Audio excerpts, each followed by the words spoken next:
നമുക്ക് കണ്ണുകളടച്ച് നമ്മുടെ ദൈവത്തിൻ്റെ സന്നിധിയിൽ ഒരു വാക്ക് പ്രാർത്ഥിക്കാം. ദാവീദ് പറയുന്നു, യഹോവേ നീ എൻ്റെ ദീപത്തെ കത്തിക്കണമേ. എൻ്റെ ചുറ്റും അന്ധകാരമാണ്, എൻ്റെ ചുറ്റും ശത്രുക്കളാണ്, എൻ്റെ ചുറ്റും ഒരു മതിൽ നിൽപ്പുണ്ട്. ഇതിനെ ഒന്നും തരണം ചെയ്തു പോകാനുള്ള പ്രകാശം എൻ്റെ പക്കലില്ല. എൻ്റെ പക്കലില്ല കർത്താവേ. ഞാൻ ഇരുട്ടിൻ്റെ ആധിപത്യത്തിൽ, ഇരുട്ടിൻ്റെ അന്ധകാരത്തിൽ പിടിക്കപ്പെട്ട് ഇതാ ഹല്ലേലൂയ സ്തോത്രം ചെയ്യുന്നു. ശത്രുവിൻ്റെ കെട്ടുകളാൽ ഞാൻ വലയുകയാണ്. എനിക്കൊരു വെളിച്ചം നീ തന്നെങ്കിൽ ഞാൻ ആ വെളിച്ചത്തിൽ കൂടെ ഇവരെ രക്ഷപ്പെട്ടു പോകുമായിരുന്നു എന്ന്. ഇന്ന് പകൽക്കാലം നമ്മുടെ ഓരോ കുടുംബങ്ങളിലും ആ വെളിച്ചം ഉദിക്കേണ്ടതിന് ഈ സങ്കീർത്തനം ഞങ്ങളെ സഹായിക്കണമേ എന്ന് പ്രാർത്ഥിക്കുന്നു. മഹാപരിശുദ്ധനായ കർത്താവേ, ഈ സങ്കീർത്തനം വിവരിപ്പാൻ തക്കവണ്ണമുള്ള കൃപ തരണമേ. അടിയനൊന്നും അറിയില്ല കർത്താവേ. ഈ വചനം സ്വർഗത്തിൽ എന്നേക്കും സ്ഥിരമായിരിക്കുന്നതാണ്. ഭൂമിയിൽ ഞങ്ങളെ കയ്യിൽ തന്നിരിക്കുമ്പോൾ ഞങ്ങളുടെ ഇഷ്ടപ്രകാരം വിവേചിക്കാനുള്ളതല്ല, അങ്ങയുടെ ആത്മാവിനാൽ ഇത് വിവേചിക്കുവാൻ കൃപ തരണമേ എന്ന് പ്രാർത്ഥിക്കുന്നു. മഹത്വം അങ്ങെടുക്കണം യേശു ക്രിസ്തുവിൻ നിസ്തുല്യ നാമത്തിൽ തന്നെ. ആമേൻ. പ്രാർത്ഥനയോടെ നമുക്ക് ദൈവസന്നിധിയിൽ ഇരിക്കാം. ഇന്ന് പകൽക്കാലവും വിശുദ്ധ സഭായോഗത്തിനും കടന്നു വന്ന എല്ലാ ദൈവമക്കളെയും കർത്താവ് ധന്യമായി അനുഗ്രഹിക്കുമാറാകട്ടെ. അല്ല, വചനം ജഡമായി തീർന്നവൻ കൃപയും സത്യവും നിറഞ്ഞ് നമ്മുടെ ഇടയിൽ പാർത്ത നമ്മുടെ ദുഃഖങ്ങൾ നമ്മുടെ പൂർവ്വപിതാക്കന്മാരിൽ കൂടെ കണ്ട് ഒരു മനുഷ്യൻ ഈ ലോകത്തിൽ ജീവിക്കുമ്പോൾ ആ മനുഷ്യരുടെ ദുഃഖങ്ങൾ മനസ്സിലാക്കി ആ മനുഷ്യരുടെ കണ്ണുനീരുകളെ തുടയ്ക്കുവാനായിട്ട് ഈ ലോകത്തിൽ ഇറങ്ങി വന്ന് അല്ല, ഒരു മകൻ്റെ സ്ഥാനത്ത് മകനായി, ഒരമ്മയുടെ സ്ഥാനത്ത് അമ്മയായി, ഒരു പിതാവിൻ്റെ സ്ഥാനത്ത് പിതാവായി, സഹോദരൻ്റെ സ്ഥാനത്ത് സഹോദരനായി നമുക്ക് ചുറ്റും 33.5 തിരുവയസ്സ് വരെ ജീവിച്ച് നമുക്ക് വേണ്ടി തൻ്റെ ജീവനെ പരമയാഗമായി കൊടുത്ത് പിതാവിൻ്റെ വലതുഭാഗത്തിരുന്ന് നമുക്ക് വേണ്ടി എന്നും പക്ഷപാതം ചെയ്തുകൊണ്ട് നമ്മൾ പറയുന്നതും പ്രവർത്തിക്കുന്നതും നമ്മുടെ ജീവിതത്തിൽ ആവശ്യമായതെല്ലാം നിവർത്തിക്കേണ്ടതിന് നമ്മളെ കൂടെ ഇരുന്ന് പ്രവർത്തിക്കുന്നവനായ ദൈവം ഇന്ന് പകൽക്കാലം നമുക്ക് വേണ്ടി പ്രവർത്തിപ്പാൻ സ്വർഗം നമ്മെ സഹായിക്കട്ടെ, നമ്മെ അനുഗ്രഹിക്കുമാറാകട്ടെ എന്ന പ്രാർത്ഥനയോടെ ഇന്ന് പകൽക്കാലം ഒരു വാക്യം ചിന്തിച്ച് അല്ല നമുക്ക് വേഗത്തിൽ ഈ സങ്കീർത്തന ഭാഗം അവസാനിപ്പിക്കാം. അതിൻ്റെ 28-ാം വാക്യം ദാവീദ് പറയുന്ന ആ വാക്യം.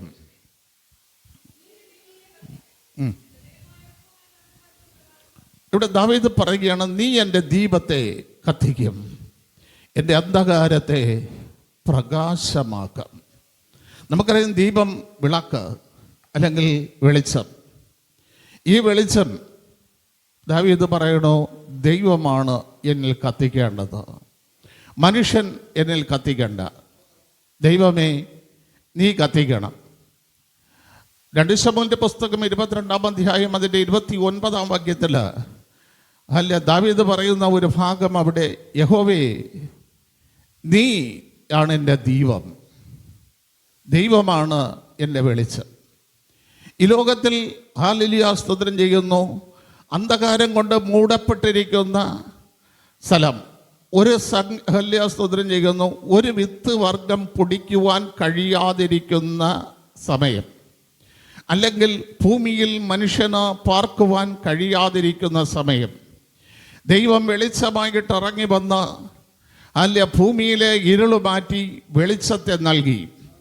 എന്നിട്ട് 5 ദിവസം കൊണ്ട് മനുഷ്യന് വേണ്ടുന്നതെല്ലാം സൃഷ്ടിച്ച് മനുഷ്യന് പാർക്കുവാൻ തക്കവണ്ണം ഇരുട്ടിനെ മാറ്റിയ ആ ദൈവ സാന്നിധ്യം ഇന്ന് എന്നിൽ കത്തിക്കണം. നമ്മുടെ ജീവിതത്തിലും ഇതാണ് ദൈവത്തോട് പറയേണ്ടത്. മുമ്പോട്ട് പോകുവാൻ കഴിയാതെ നിൽക്കുന്ന അവസ്ഥകൾ നമ്മുടെ ജീവിതത്തിൽ അല്ലെ, പുതിയതൊന്ന് നമ്മുടെ പൊടിക്കാൻ കഴിയാതിരിക്കുന്ന അവസ്ഥ, നമ്മുടെ ജീവിതം ഹാല്യാസുദ്രം മുമ്പോട്ട് പോകുവാൻ കഴിയാതിരിക്കുന്ന അവസ്ഥയിൽ ദൈവം ഈ ദീപം, ഈ വെളിച്ചം നമ്മളിൽ കത്തിക്കണം.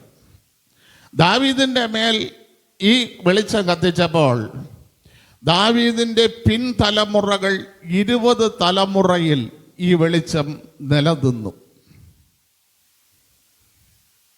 ഇസ്രായേലിനെ ഭരിച്ച 20 രാജാക്കന്മാരുണ്ട്.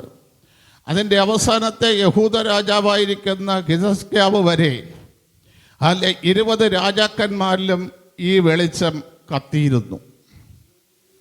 കാരണം 2 ശമൂവേലിന്റെ പുസ്തകം 21-ാം അധ്യായം അതിൻ്റെ 17-ാം വാക്യം നമ്മൾ വായിക്കുമ്പോൾ സ്തോത്രം, ദാവീദിനോട് തൻ്റെ സേനാധിപനായിരിക്കുന്ന വ്യക്തി പറയുന്ന ആ വാക്യം ഒന്ന് വായിച്ചേ.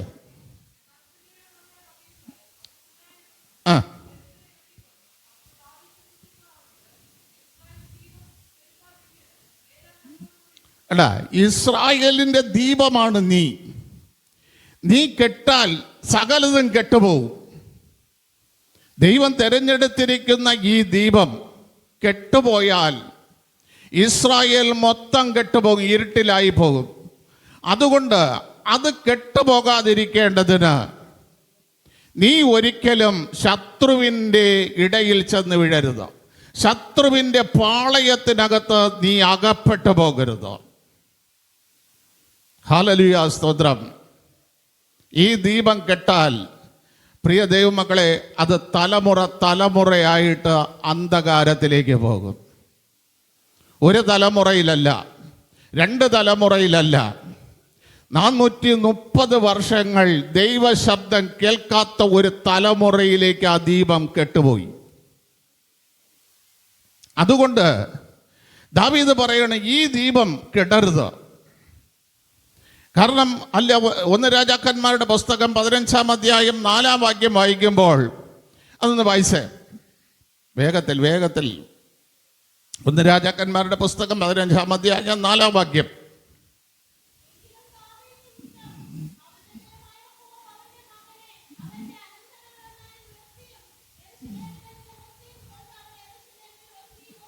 കണ്ടാ, ദാവീദിന്റെ മേൽ കൊളുത്തിയ ദീപം കെടാത്തത് കൊണ്ട് ആ ദാവീദിന്റെ അവകാശം ആരിലേക്ക് വന്നു? തലമുറയിലേക്ക് വന്നു. ആ ദീപം കെട്ടുപോയെങ്കിൽ ഒരിക്കലും തലമുറയിലേക്ക് വരില്ല. ദീപം കെടരുത്. ദൈവം നമ്മളിൽ കത്തിച്ചിരിക്കുന്ന ദീപം കെട്ടുപോകരുത്.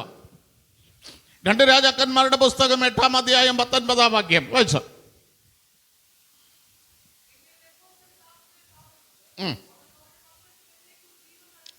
കണ്ട, ദാവീദിനോട് പറയുകയാണ്, ഞാൻ നിന്നിൽ കത്തിച്ച ദീപം നിനക്കും നിന്റെ തലമുറകൾക്കും വേണ്ടിയാണ് കത്തിച്ചത്. നിനക്ക് വേണ്ടി മാത്രമായിട്ടല്ല ഞാൻ നിന്നിൽ ദീപം കത്തിച്ചത്. നിനക്കും നിന്റെ തലമുറകൾക്കും വേണ്ടിയിട്ടാണ് ഞാൻ ഈ ദീപം കത്തിച്ചത്.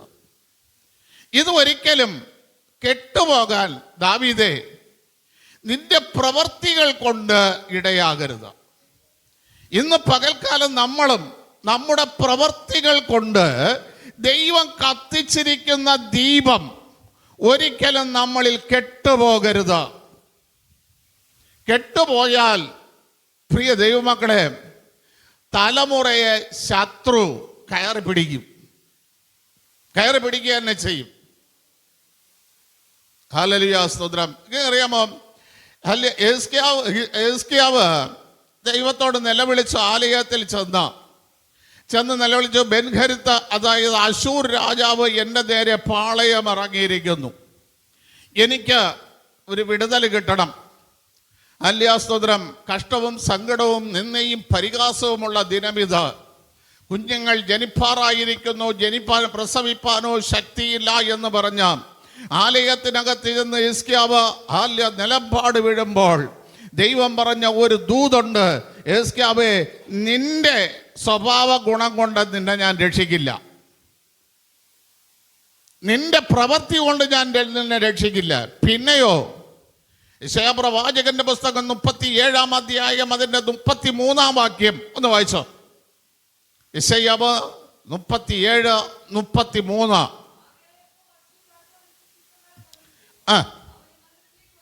അവൻ നിന്റെ പട്ടണത്തിലേക്ക്, നിന്റെ ദേശത്തിലേക്ക്, നിന്റെ കൊട്ടാരത്തിലേക്ക്, നിനക്ക് ഭരിക്കാൻ തന്നിരിക്കുന്ന സ്ഥലത്തേക്ക് അവൻ വരികയില്ല. ഒരു അമ്പ്, അവന് ഇഷ്ടം പോലെ എയ്യാനുള്ള ഒരു അമ്പ് അവിടെ എയ്യുകയുമില്ല.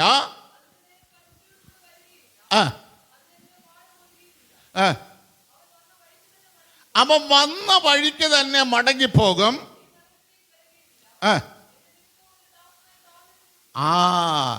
എസ്കാവേ, നിന്റെ നിമിത്തമല്ല, നിന്റെ സ്വഭാവ സർട്ടിഫിക്കറ്റ് കൊണ്ടിട്ടല്ല, നിന്റെ കഴിവ് കൊണ്ടിട്ടല്ല, നിന്റെ ഭക്തി കൊണ്ടിട്ടോ അല്ല. പിന്നെയോ, ഒന്ന് എൻ്റെ നിമിത്തം, മറ്റൊന്ന് ദാവീദ് നിമിത്തം. കാരണം ഞാൻ ദാവീദിൽ ഒരു ദീപം കത്തിച്ചിട്ടുണ്ട്. ആ ദീപം കെട്ടുപോകാതിരിക്കാൻ, ആ ദീപം ഒരിക്കലും അണഞ്ഞു പോകാതിരിക്കാൻ, ആ ദീപം അവൻ്റെ തലമുറയ്ക്കൊരു വെളിച്ചമായി മാറേണ്ടതിന് ഞാൻ കത്തിച്ച ദീപം അതൊരിക്കലും കെട്ടുപോകില്ല. പ്രിയ ദൈവങ്ങളെ, ഇന്ന് പകൽക്കാലം നിങ്ങളൊന്ന് ശോധന ചെയ്ത് ഈ ദീപം നമ്മളിൽ കെട്ടുപോകത്തക്ക എന്തെങ്കിലും പ്രവർത്തികൾ നമ്മളിൽ വെളിപ്പെടുന്നുണ്ടോ എന്നോ. ദാവീദ് പലപ്പോഴും നിന്ദിതനായി, പീഡിതനായി, മരണം വരെ അവൻ്റെ മുമ്പിൽ കടന്നു വരുമ്പോഴും അവൻ താൻ ചെയ്ത പ്രവൃത്തികളെ ഒന്ന് ശോധന ചെയ്യും. ശോധന ചെയ്തിട്ട് ദൈവത്തിൻ്റെ സന്നിധിയിൽ അങ്ങ് നെല്ലംപാട് വീഴും. വീഴുന്നിട്ട് പറയും, ഞാനാണ് തെറ്റ് ചെയ്തത്, അവരല്ല, എന്നെ ശിക്ഷിച്ചോ. ഒരിക്കൽ പറഞ്ഞു, ഞാൻ വളരെ വിഷമത്തിലായിരിക്കുന്നു, യഹോവേ, മനുഷ്യരുടെ കയ്യിൽ ഞാൻ വീഴരുത്, ഞാൻ നിന്റെ കയ്യിൽ വീഴുകയാണ്. ഇതേപോലെ നമ്മൾ ഏറ്റുപറഞ്ഞ് ഒന്ന് വീഴുന്നിട്ടുണ്ടോ? ഹല്ലേലൂയ, സ്തോത്രം. എന്നോട് ഒരാൾ വാട്സാപ്പിലെ കൂടെ ഒരു പാസ്റ്ററല്ല, അഡീഷണൽ പാസ്റ്റർ എന്നോട് വിളിച്ചിട്ട് ചോദിച്ചു, ഇപ്പോൾ ഈ ആഴ്ച എന്നോട് ചോദിച്ചു, പാസ്റ്ററെ, ഈ തലമുറയ്ക്ക് എന്ത് പറ്റി? ഈ തലമുറയ്ക്ക് എന്ത് പറ്റി? ഞാൻ ചോദിച്ചു, എന്ത് പറ്റി പാസ്റ്ററെ? ബന്ധങ്ങൾ അവർക്ക് വേണ്ട, കടപ്പാട് അവർക്ക് വേണ്ട, മാനുഷ്യ ബന്ധം വേണ്ട, അയൽവക്കത്തുകാർ വേണ്ട. ഇവർക്ക് എന്താണ് പറ്റിയത്? മൂന്നാമത് അവരെ പറയുകയാണ്, രണ്ടാമതൊരു ചോദ്യം എന്നോട് പറയുകയാണ്, അവർക്ക് വീട് വേണ്ട, രാത്രി മുഴുവനും രാത്രി സഞ്ചരിച്ചുകൊണ്ടിരിക്കുക. 10-11 മണിയാകുമ്പോൾ വീട്ടിൽ വന്ന് കയറും. എന്തെങ്കിലും ഒരു ചോദ്യം ചെയ്താൽ അവർ ബഹളം വയ്ക്കുന്നു. 3, അവർ ജോലി ചെയ്യുന്നു, ആ പൈസയുടെ കണക്ക് അവരോട് എന്ത് ചെയ്യാൻ പാടില്ല, ചോദിക്കാൻ പാടില്ല, അവർ തന്നെ ചെലവാക്കുന്നു. അവർ മറ്റൊരു കാര്യത്തിനും അവരുടെ പൈസ ചെലവാക്കുന്നുമില്ല. ഇതിനൊരു പ്രതിവിധി എന്നോട് പറയാൻ പറഞ്ഞു. പക്ഷേ നിങ്ങൾ കുടുംബത്തിൽ കൗൺസിലിംഗ് ഒക്കെ കൊടുക്കുമല്ലോ, എന്നോട് പറയാൻ പറഞ്ഞു. ഞാൻ 19-ാം സങ്കീർത്തനം വായിക്കാൻ പറഞ്ഞു. അടുത്ത ആഴ്ച ഞാൻ പറഞ്ഞുതരാം. ഞാൻ അവിടെ പറഞ്ഞ കാര്യം അടുത്ത ആഴ്ച ഞാൻ പറഞ്ഞുതരാം. ഞാൻ പാസ്റ്ററോട് പറഞ്ഞത് അതിനകത്ത് കിടപ്പുണ്ട് നിങ്ങൾ ചോദിച്ച ചോദ്യങ്ങൾക്കെല്ലാം ഉത്തരം. Praise the Lord. 19-ാം സങ്കീർത്തനത്തിനകത്തെ അതിനകത്ത് കിടപ്പുണ്ട് ഇതിനുള്ള എല്ലാ ചോദ്യങ്ങൾക്കുമുള്ള മറുപടി. അടുത്ത ആഴ്ച വിവരിക്കാൻ ആർക്കെങ്കിലും മനസ്സുണ്ടോ? ഇത്രയ്ക്കുള്ള മറുപടി 19-ാം സങ്കീർത്തനത്തിനകത്തുണ്ട്. ആ മറുപടി എന്താണെന്ന് പറയാൻ ആർക്കെങ്കിലും മനസ്സുണ്ടെങ്കിൽ ഞാൻ അവർക്ക് ആ ചോയ്സ് വിട്ടു തരികയാണ്. ഹല്ലേലൂയ, സ്തോത്രം. പോട്ടെ. പ്രിയ ദൈവമക്കളെ, നമ്മുടെ ജീവിതത്തിനകത്ത് ദൈവം ചെയ്യുന്ന പ്രവർത്തികൾ നമുക്ക് വേണ്ടിയിട്ട് മാത്രമല്ല, നമ്മുടെ തലമുറകൾക്കും തലമുറകൾക്കും വേണ്ടിയിട്ടൂടെയാണ്. അത് മനസ്സിലാകാതെ നമ്മളിൽ ചെയ്ത പ്രവൃത്തിയെ നമ്മൾ തന്നെ വെള്ളം കോരി ആ തീയെ അണച്ചു കഴിഞ്ഞാൽ അതൊരിക്കലും മറ്റൊരാളിന് പ്രകാശമാകില്ല. നിങ്ങൾക്കറിയാം, പൗലോസ് അപ്പോസ്തലന്റെ മേല് എത്ര വെളിച്ചം വന്നു? പൗലോസ് അപ്പോസ്തലന്റെ മേല് എത്ര വെളിച്ചം വന്നു? ആ വെളിച്ചം എന്തിനൊക്കെ ആയിരുന്നു? എന്താ ഈ വെളിച്ചം, ഈ ദീപം എന്ന് പറയുന്നത് എന്താ? സദൃശവാക്യം 20-ാം അധ്യായം അതിൻ്റെ 27-ാം വാക്യം. സദൃശവാക്യം 20-ാം അധ്യായം അതിൻ്റെ 27-ാം വാക്യം.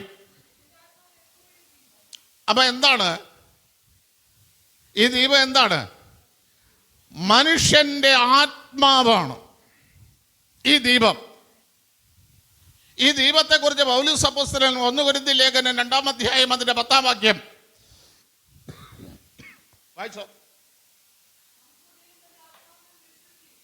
എന്തിനാണ് ഈ ദീപം കത്തിച്ചത്?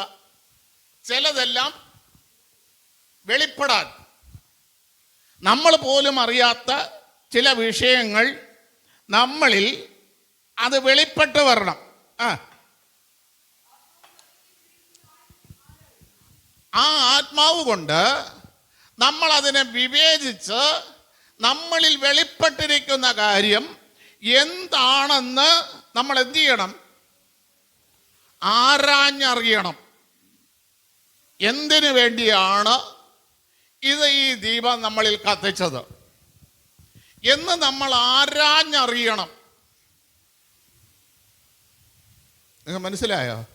പറയുന്നത് പൗലോസിൽ ഒരു വെളിച്ചം കത്തിച്ചു അല്ലെ?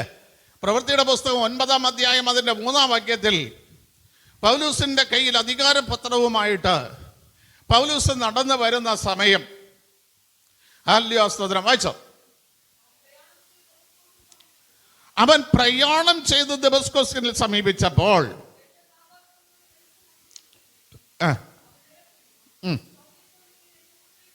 മതി. ഈ വെളിച്ചം എന്തിനാണ് പൗലൂസിൽ കത്തിച്ചത്, പൗലൂസിൽ വന്നത്? ഈ വെളിച്ചം എന്തിനാണ് പൗലൂസിൽ വന്നത്? അതിന്റെ 15-ാം വാക്യം വായിച്ചോ.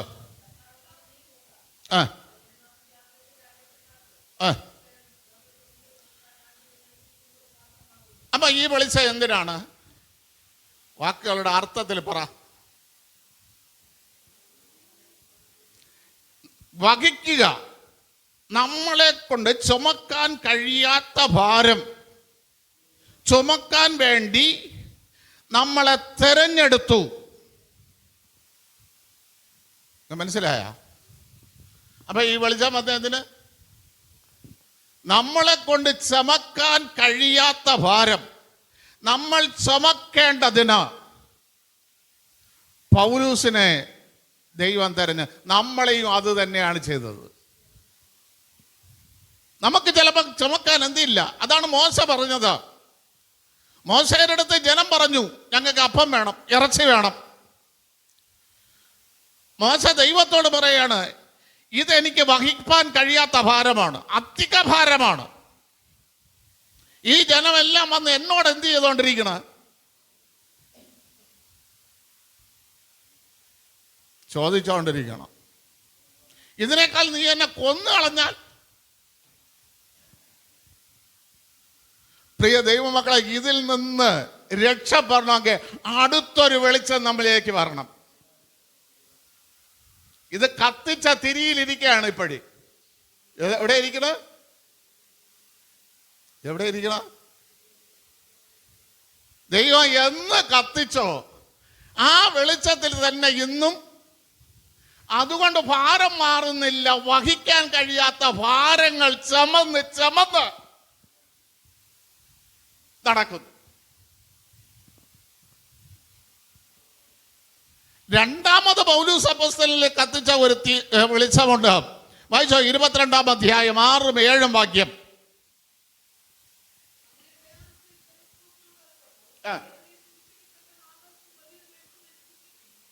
ഇപ്പൊ എന്ത് വെളിച്ചമായി? ഇപ്പൊ എന്ത് വെളിച്ചമായി? ആ വെളിച്ചം പൗലോസ് എന്താക്കി മാറ്റി? വലിയ വെളിച്ചമാക്കി മാറ്റി. നമ്മളാക്കിയ നമ്മളേൽ വന്ന വെളിച്ചമേ ഇന്നും ആ നിലയിലല്ലേ നിൽക്കണ? പറ. ഇന്നും ആ നിലയിലല്ലേ നിൽക്കണ? അതിനെ ഒന്ന് വലുതാക്കാൻ നമുക്ക് കഴിഞ്ഞോ? പിന്നെ എങ്ങനെ കഷ്ടത മാറും?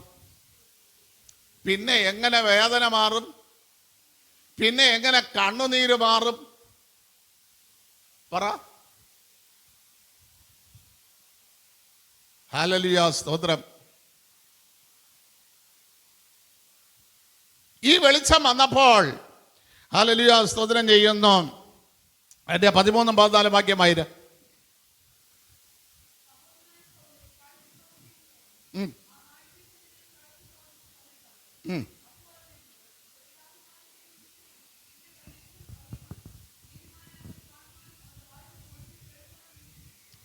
എന്ത് കിട്ടി? ഇപ്പൊ എന്താക്കി? നേരത്തെ ഭാരം വഹിക്കുന്ന ആൾ ഇപ്പൊ എന്തായി? പറ, ഇപ്പൊ എന്തായി? ഇപ്പം പൗലോസ് എന്തായി? നിയമനം ലഭിച്ചവനായി. അപ്പോസ്തലൻ എന്നുള്ള നിയമനം ലഭിച്ചവനായി. ഇനി പൗലോസിന്റെ മേൽ എന്ത് വന്നാലും ദൈവം പറയും, എന്റെ കൃപ നിനക്ക് തികഞ്ഞു വരും. മരണകരമായ ഏത് പ്രതികൂലം നിനക്ക് കടന്നു വന്നാലും എന്റെ കൃപ നിന്റെ മേൽ തികഞ്ഞു വരും. അതിനുള്ള നിയമനം ലഭിക്കണം. പിടികിട്ടിയ? നിയമനം ലഭിച്ച ഉദ്യോഗസ്ഥനുമുണ്ട്, ഡെയിലി വേഴ്സായ ഉദ്യോഗസ്ഥനുമുണ്ട്. രണ്ടുപേരും തമ്മിലുള്ള വ്യത്യാസം പറ. നിയമനം ലഭിച്ച PSC മുഖാന്തരം നിയമനം ലഭിച്ച ഉദ്യോഗസ്ഥന് ഇതെല്ലാം ഉണ്ട്. പ്രാവിഡന്റ് ഫണ്ട്, ഗ്രാറ്റുവിറ്റി, TA, DA, പിന്നെ കുടുംബത്തിന് മൊത്തമുള്ള മെഡിസിൻ ഉണ്ടോ? വർഷത്തിൽ 15 ദിവസത്തെ ലീവ്, ക്യാഷ് ലീവ്. അതേസമയം ഡെയിലി വേഴ്സുകാരന്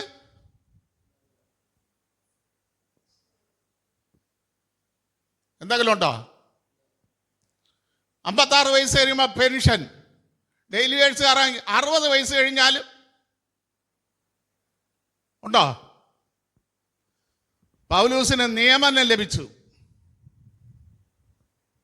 എടാ, നിന്നിലുള്ള വെളിച്ചം വലുതാകട്ടെ. ദൈവം കത്തിച്ച വെളിച്ചം അത് വലുതാക്കെടുക്കുമ്പോൾ ആ വെളിച്ചം നിന്നിൽ ശോഭയേറിയതോടെ വരുമ്പോൾ നിനക്കൊരു നിയമനം ലഭിക്കും. ആ നിയമനം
എന്നെ ആ സുവിശേഷത്തിന് എനിക്ക് പ്രസംഗിയും അപ്പോസ്തലനുമായിട്ട് നിയമിച്ചിരിക്കുന്നു. അതെത്ര വാക്യം?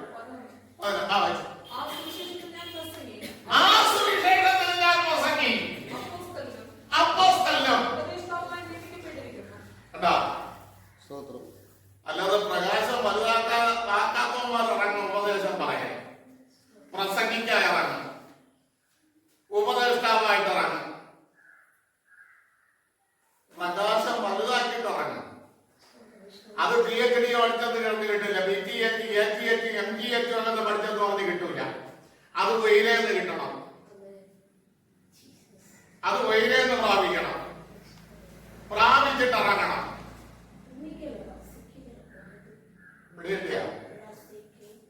പൗലോസ് പഠിച്ച തിയോളജിയിൽ കിടന്നത് മറ്റുള്ളവരെ ഉപദ്രവിക്കാൻ, പക്ഷെ വെയിലേന്ന് കിട്ടിയ തിയോളജിയിൽ കിട്ടിയത് മറ്റുള്ളവരെ ശുശ്രൂഷിക്കാൻ. അത് വെയിലേന്ന് പ്രാപിക്കണം. Praise the Lord. ഹല്ലേലൂയ, സ്തോത്രം. അതിന് ഞാൻ പ്രസംഗിയും ഉപദേഷ്ടാവും അപ്പോസ്തലനുമായി നിയമിക്കപ്പെട്ടു. നിയമനം ലഭിച്ചു. ഇനി പൗലോസിന്റെ മേല പിശാച് കുത്തിയാലോ ദൈവം പറയണേ, എന്റെ കൃപ നിനക്കുവാ. ശൂലം കൊണ്ട് നിന്നെ എപ്പോഴും കുത്തിയാലും അപ്പോഴും ദൈവത്തിന്റെ കൃപ നിന്റെ മേൽ വരും.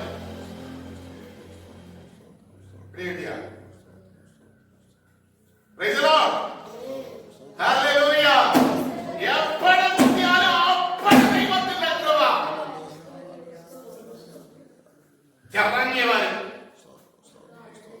ഇറങ്ങി വരും. അത് മാത്രമാണോ പ്രിയ ദൈവങ്ങളെ? റോമാലേഖനം 10-ാം അധ്യായം അതിന്റെ 14-ാം വാക്യം ഒന്ന് ആര്? എന്നാൽ അവർ വിശ്വസിക്കാത്തവരെ എങ്ങനെ വിളിച്ചപേക്ഷിക്കും? അവർ കേട്ടിട്ടാത്തവരെ എങ്ങനെ വിശ്വസിക്കും? പ്രസംഗിക്കുന്നവരില്ലാതെ എങ്ങനെ കേൾക്കും? ആരും അറിയിക്കാതെ എങ്ങനെ പ്രസംഗിക്കും? അപ്പൊ പ്രസംഗിക്കാൻ ആരെങ്കിലും അയക്കണം. ആരയക്കണം? ആരയക്കണം? കർത്താവ് അയക്കണം. അല്ല, നമ്മളെ ഇഷ്ടത്തിന് പ്രസംഗിക്കാൻ പോകാൻ പാടില്ല. നമ്മളെ ഇഷ്ടത്തിന് നമ്മൾ പ്രസംഗിച്ചാൽ, ഇത്രയും നേരം നിങ്ങൾ വായിച്ചിട്ടുണ്ട്, വഹിക്കുക, എന്റെ നാമം വഹിക്കുക എന്ന് മനസ്സിലാക്കിയിരുന്നു. കർത്താവിന്റെ നാമം വഹിച്ച അടുപ്പാണോ? ചമന്നുണ്ട് അല്ലേ? എടാ, പറയാനുള്ള ജ്ഞാനം, മാനുഷ്യ ജ്ഞാനം കിട്ടും, ദൈവാത്മാവിന്റെ ജ്ഞാനം.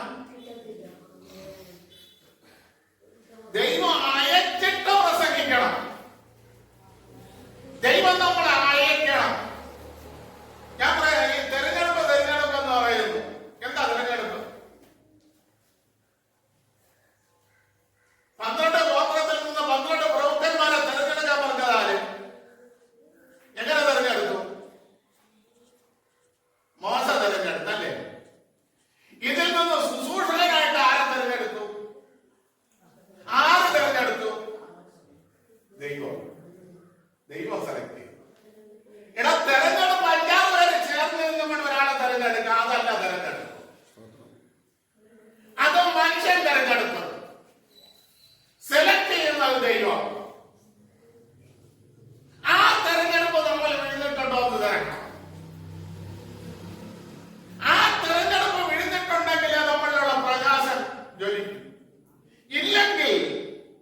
ദൈവം നമ്മളിൽ പ്രകാശമായി തരണം.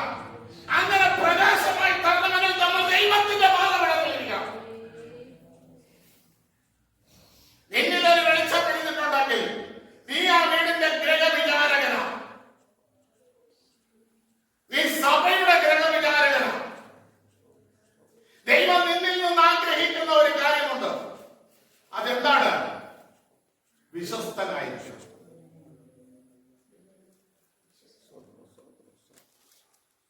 ഒന്ന് വിശ്വസ്തനായിരിക്കണം.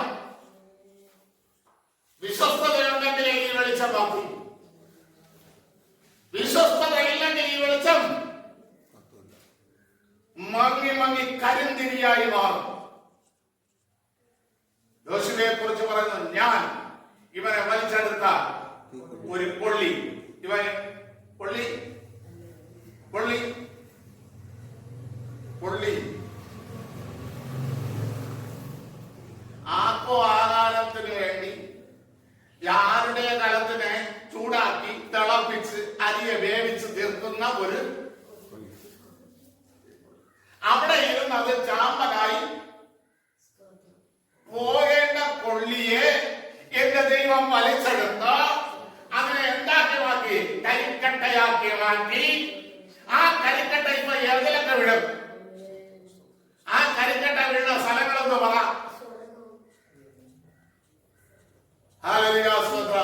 ഒന്ന് ചായക്കടയിലെ ബായലറിഞ്ഞ് വിഴുവ അനേകർക്ക് ആശ്വാസമായി.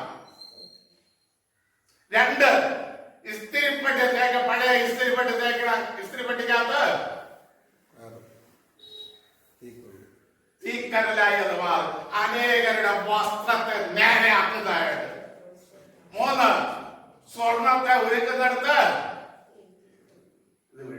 അനേകരെ ശോധന ചെയ്യുന്ന കൊള്ളിയാക്കി മാറ്റാൻ ദൈവം മറ്റൊരുത്തന് വേണ്ടി വെറുതെ വെറുതെ കത്തിക്കൊണ്ടിരുന്ന നിന്നെ ദൈവം വലിച്ചെടുത്തെങ്കിൽ അതിന്റെ പ്രയോജനം ചെയ്യാൻ നിന്നെ വലിച്ചെടുത്തതിനൊരു കാരണമുണ്ട്. വെറുതെ അല്ല. വെറുതെ നശിച്ചു പോകേണ്ട നിന്നെ, വെറുതെ ചാമ്പലായി പോകേണ്ട നിന്നെ ദൈവം വലിച്ചെടുത്തതിന് ഒരു പ്രത്യേക ദൗത്യമുണ്ട്. ആ ദൗത്യത്തിനകത്ത് നീ വാ. ആ ദൗത്യത്തിനകത്ത് വരുമ്പോൾ നീ വരം ലഭിക്കും. മനസ്സിലായ? അല്ല ചുമ്മാ എപ്പോഴെങ്കിലും എന്തിയില്ല. പലരും പരീക്ഷ എഴുതാറുണ്ട്. PSC എവിടെ നിയമനം ലഭിച്ച്? അത് ദൈവ പദ്ധതിക്ക് അകത്ത് വാ. അകത്ത് വാ. അകത്ത് വരുമ്പോൾ നിയമനം ലഭിക്കും. മൂന്നാമത് അവനെ വിളിച്ചു ചോദിച്ചു. 26-ാം അധ്യായം അതിന്റെ 13-ാം വാക്യമായ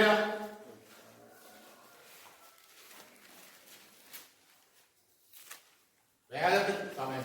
രാജാവേ, നട്ടുച്ചയ്ക്ക് ഞാൻ വഴിയിൽ വെച്ച് സൂര്യന്റെ പ്രകാശത്തെ കവിഞ്ഞു.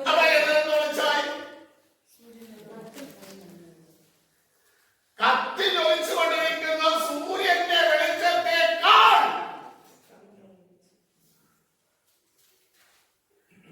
പ്രകാശം മാറി, വലിയ വെളിച്ചം മാറി.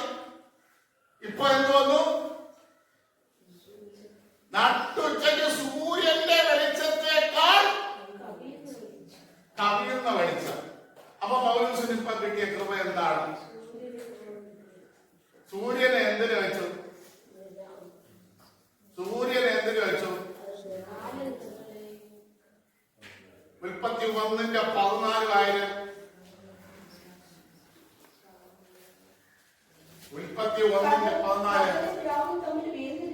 ഒന്ന് പകലും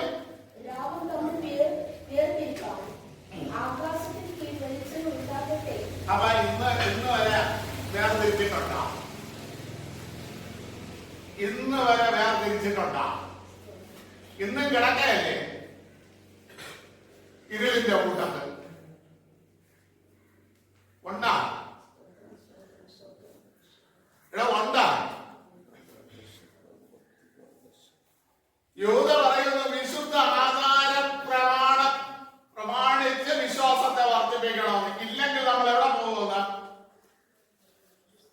തങ്ങളുടെ വാഴ്ച കാത്തുകൊള്ളാത്ത ദൂതന്മാരെ ഇന്നും അങ്ങനെയല്ലേ കിടക്കുന്നത്. വിശുദ്ധിയിൽ വന്നോ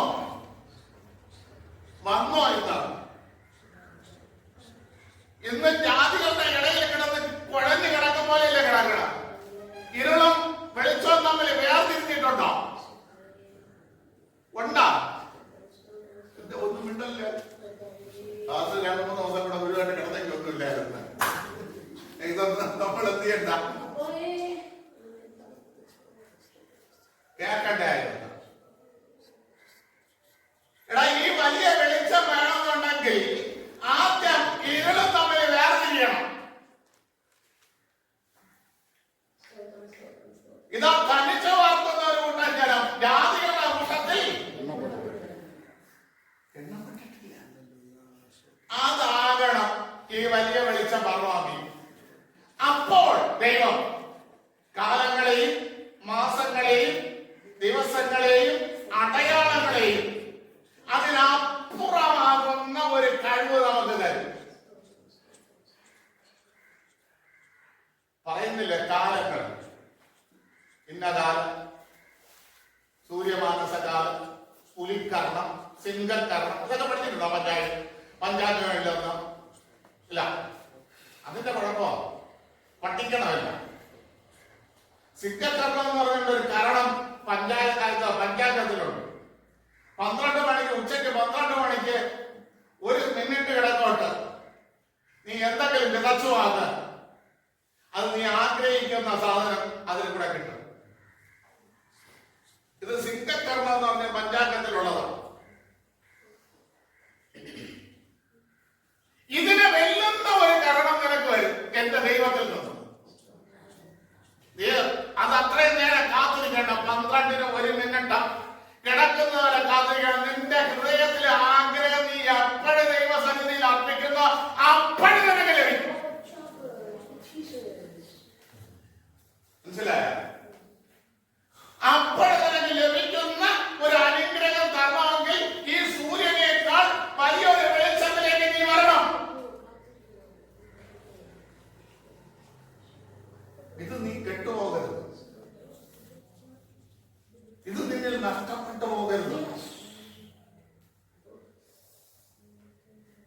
ഹല്ലേലൂയ, സ്തോത്രം. ഈ വെളിച്ചം വന്നപ്പോൾ പൗലോസിന് എന്ത് കിട്ടി?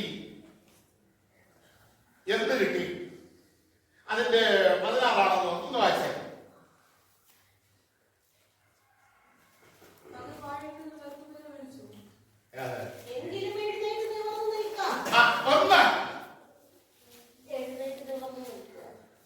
നീ ഇപ്പം കിടക്കുന്ന അവസ്ഥയിൽ നിന്ന് നീ എന്ത് ചെയ്യും?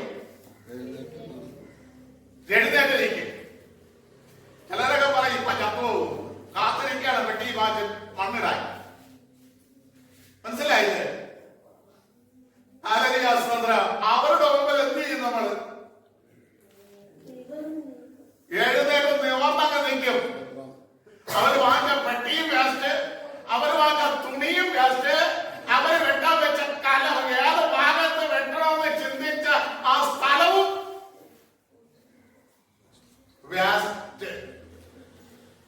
പണ്ടൊരാള് കുഴിവെട്ടിയിട്ട് ആള് മരിച്ചില്ല. എന്ത് ചെയ്തു? പെട്ടിയും മാറ്റി എന്ത് ചെയ്തു?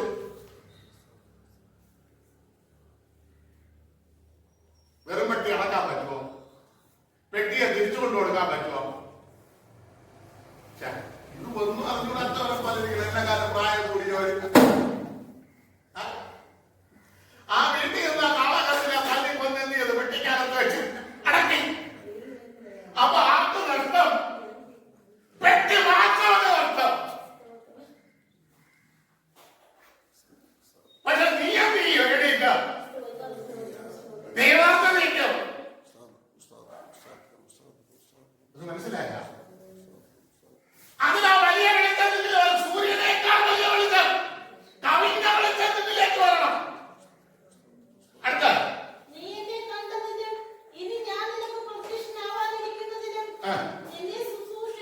ഒന്ന് നേരത്തെ പ്രസംഗിക്കാൻ നിയമനം കിട്ടിയ ഇപ്പാരായി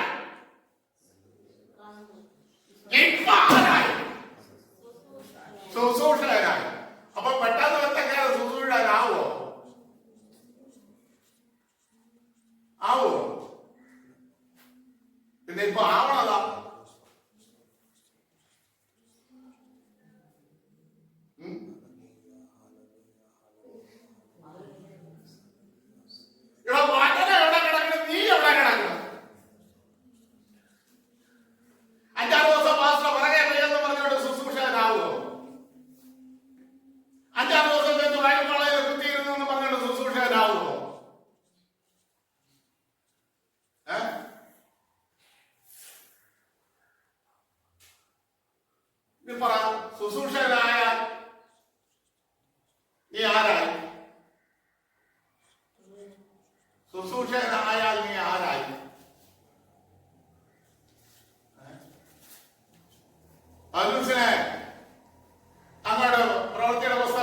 എന്താക്കി ദൈവം മാറ്റി?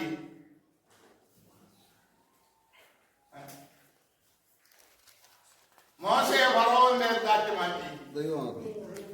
അപ്പൊ പൗലോസിനെ എന്താക്കി മാറ്റി? ജാതികളുടെ വെളിച്ചമാക്കി മാറ്റി. സൂര്യനേക്കാൾ കവിഞ്ഞ വെളിച്ചം നിന്നിൽ അടിച്ചാലേ അത് പറ്റും.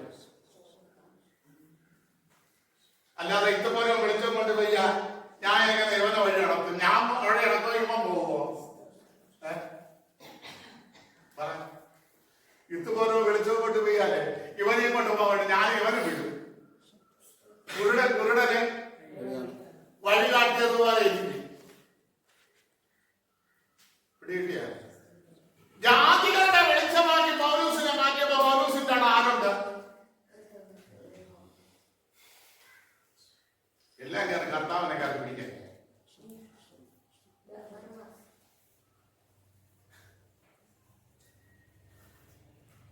ഇപ്പൊ പൗലോസിന്റെ ആരുണ്ട്?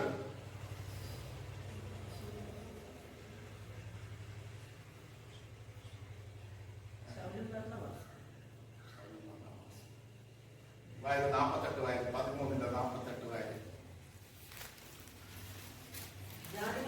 സന്തോഷിച്ചു, ദൈവവചനത്തെ മഹത്വപ്പെടുത്തി, നിത്യജീവനായി നിയമിക്കപ്പെട്ടവരെ. ഇപ്പൊ പൗലോസിന്റെ ആരുണ്ട്? ജാതികളുണ്ടോ?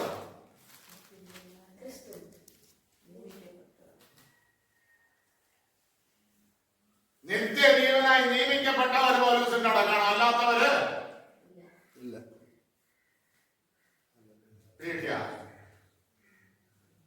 അപ്പൊ നിയമിക്കപ്പെട്ടവരാണെന്ന് നമുക്ക് ഇപ്പോഴേ അറിയാം. അതാ പൗലോസ് പറഞ്ഞ ജീവന്റെ പുസ്തകത്തിൽ പേരുള്ള ഹെമന്തും സംതുകയും. ഇപ്പോഴേ അറിയാം ജീവന്റെ പുസ്തകത്തിൽ ആർക്കൊക്കെ പേരുണ്ടാവും, ആരെയൊക്കെ മാറ്റി വന്നെന്നും പേരുള്ളത് ആരാണെന്ന് നമുക്ക് ഇപ്പോഴേ അറിയാം.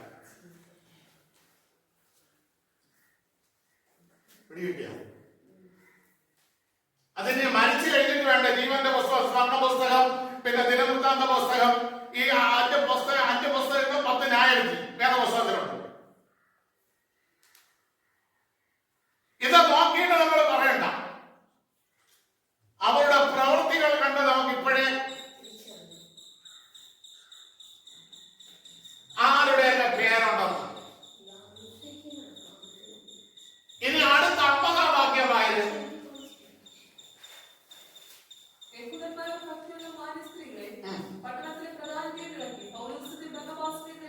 അപ്പൊ നിത്യജീവൻ അല്ലാതെ വന്ന പൗലോസിന്റെ അടുക്കൽ വന്നവർ എന്ത് ചെയ്തു? അവർ മാന്യ സ്ത്രീകളാണ്, ഭക്തിയുള്ളവരെന്ന് നടിക്കുന്നവരാണ്. അവരെന്ത് ചെയ്തു? പൗലോസിനെ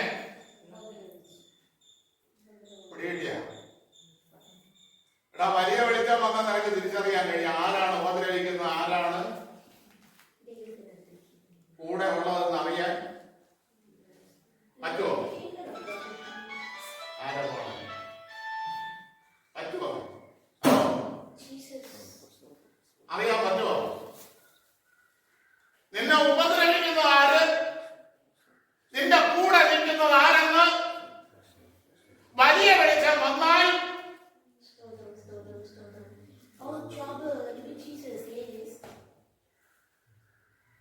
ഇതൊരിക്കലും കെട്ടുപോകരുത്, കരുത്തില്ലായി പോകരുത്. ദൈവം മക്കളിൽ ഇത് ദൈവം കത്തിച്ചു, ദാവീദിൽ കത്തിച്ചു, പൗലോസിൽ കത്തിച്ചു. ഹല്ലേലൂയ, സ്തോത്രം ചെയ്യുന്നു.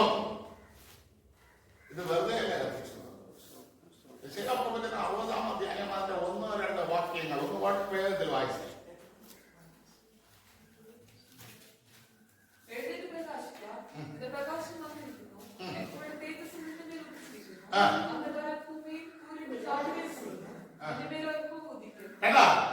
എപ്പോഴാണ് ദൈവം ഉദിക്കുന്നത്? അന്ധകാരം ഭൂമിയെ മൂടുന്നത് എപ്പോഴാണ്? ആത്മീയ അധഃപതനം സംഭവിക്കുമ്പോൾ അന്ധകാരം ഭൂമിയെ മൂടും. ജാതികൾ നിന്റെ അവകാശത്തിലേക്ക് കയറുമ്പോൾ, ദൈവിക അവകാശത്തിലേക്ക് ജാതികൾ കയറുമ്പോൾ കൂരികൾ മൂടും.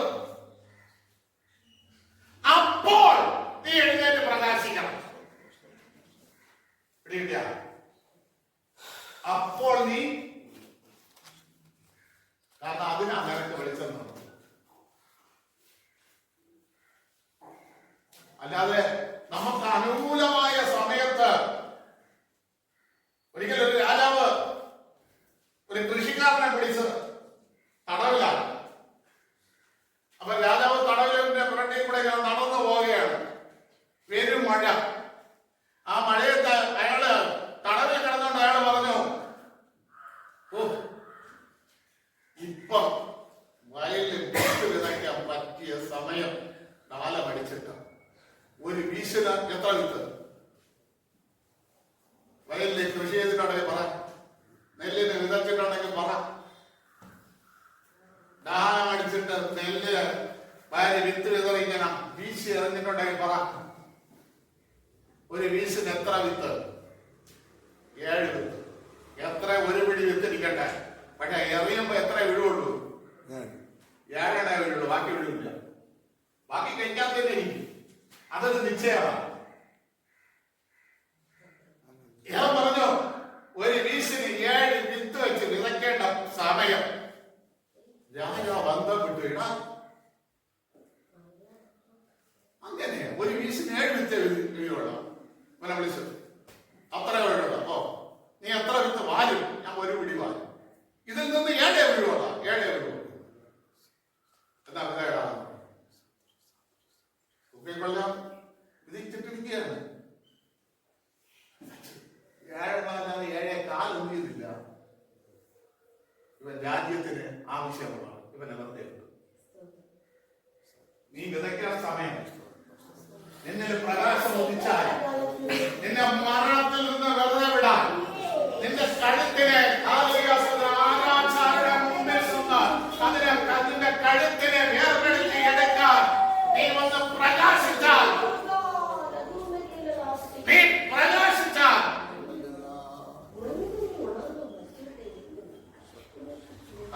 സ്തോത്രം.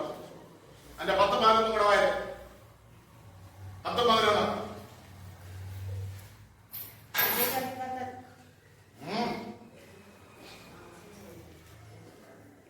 60ന്റെ 10 11 കേട്ടാ. നീ പ്രകാശിച്ചാൽ അന്യജാതിക്കാർ വന്ന് നിന്റെ മതില് പണിയും. അടുത്ത അവരുടെ ജാതികളുടെ രാജാക്കന്മാർ വന്ന് നിനക്ക് ശുശ്രൂഷ ചെയ്യും. എന്റെ ക്രോധത്തിൽ ഞാൻ നിന്നെ അടിച്ചു, എങ്കിലും എന്റെ പ്രീതിയിൽ എനിക്ക് നിന്നോട് കരുണ തോന്നും. എടാ ദൈവത്തിന് കരുണ തോന്നാം. അപ്പൊ അടി കിട്ടുന്നത് യാതൊരാണ്? പ്രകാശം ജ്വലിപ്പിക്കാതിരിക്കുമ്പോ അടി ദൈവമക്കൾക്ക് പ്രകാശം ജ്വലിപ്പിച്ചാൽ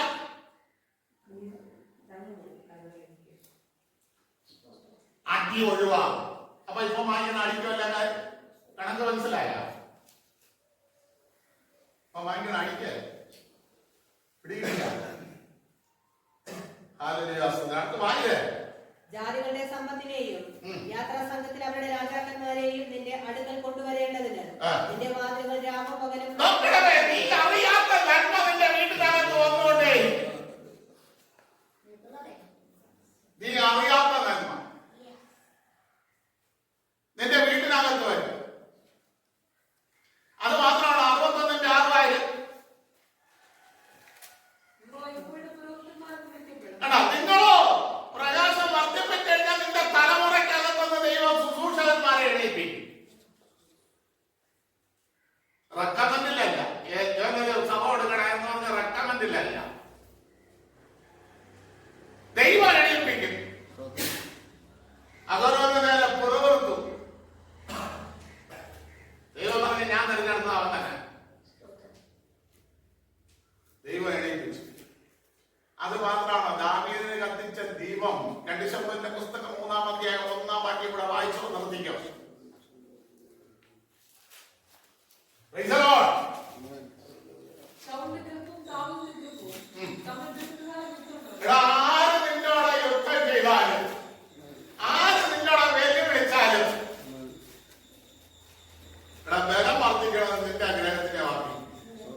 തന്നെ ദൈവം പറഞ്ഞ് ശമൂവേലാണ് അഭിഷേകം ചെയ്തത്.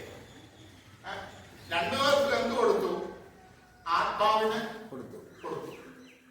രണ്ടുപേർക്ക് എന്ത് ചെയ്തു? പ്രവചനവും കൊടുത്തു. രണ്ടുപേർക്ക് എന്ത് ചെയ്തു? വേറെ ഹൃദയവും കൊടുത്തു. പക്ഷെ ഒരാളിന് വേറെ ഒന്ന് കൂടുതലും എന്താണ്?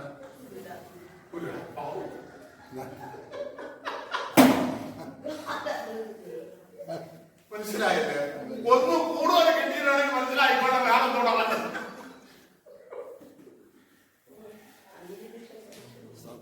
രണ്ടുപേർക്ക് ഒരേപോലെ എല്ലാം കൊടുത്തു. പക്ഷേ ശൗലിനൊക്കെ കൂടുതൽ കൊടുത്തു. ആ കൊടുത്തതാണ് അവന്റെ നാശം. പകൽക്കാലം കൂടുതൽ വേണ്ട. ദൈവം പ്രിയ ദൈവമക്കളെ, കൂടുതൽ നമുക്ക് വേണ്ട. ദൈവം തന്നതിനെ വാങ്ങിച്ച് നമ്മുടെ ഗ്രഹം വിലപ്പെട്ടിരിക്കാൻ, നമ്മുടെ തലമുറ വിലപ്പെട്ടിരിക്കാൻ, നമുക്ക് ദൈവം തന്ന വാഗ്ദത്തം വിലപ്പെട്ടിരിക്കാൻ എന്ന് പകൽക്കാലം പറ. കർത്താവേ, നീ എന്നിൽ കത്തിച്ച ദൈവം അത് അണയാതിരിക്കാൻ എന്ന് പകൽക്കാലം ജനതരണമേ എന്ന് എല്ലാ ജനങ്ങളും ദൈവം ദൈവം കത്തിച്ചത്